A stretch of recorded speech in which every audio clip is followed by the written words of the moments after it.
avion sans aile.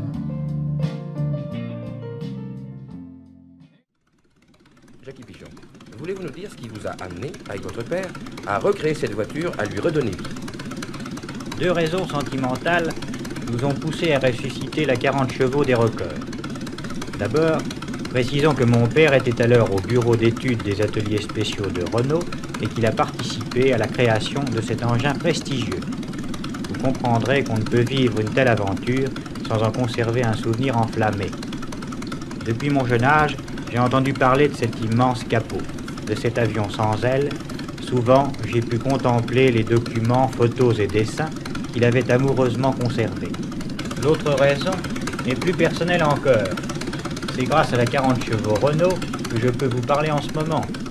En effet, c'est en se rendant à Montlhéry tous les jours avec cette voiture pour les essais que mon père rencontra celle qui devint sa femme et par la suite ma mère.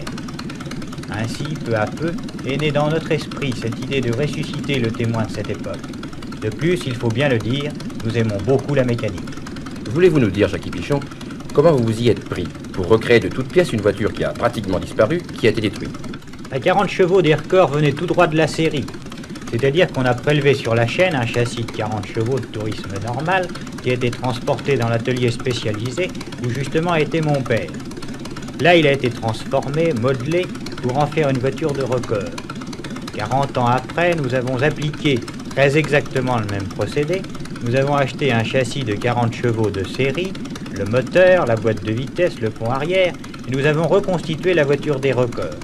Ce fut particulièrement difficile, les modifications apportées étant très nombreuses. Le châssis a été surbaissé, rétréci, nous avons dû remplacer le radiateur latéral par un radiateur frontal placé derrière le moteur.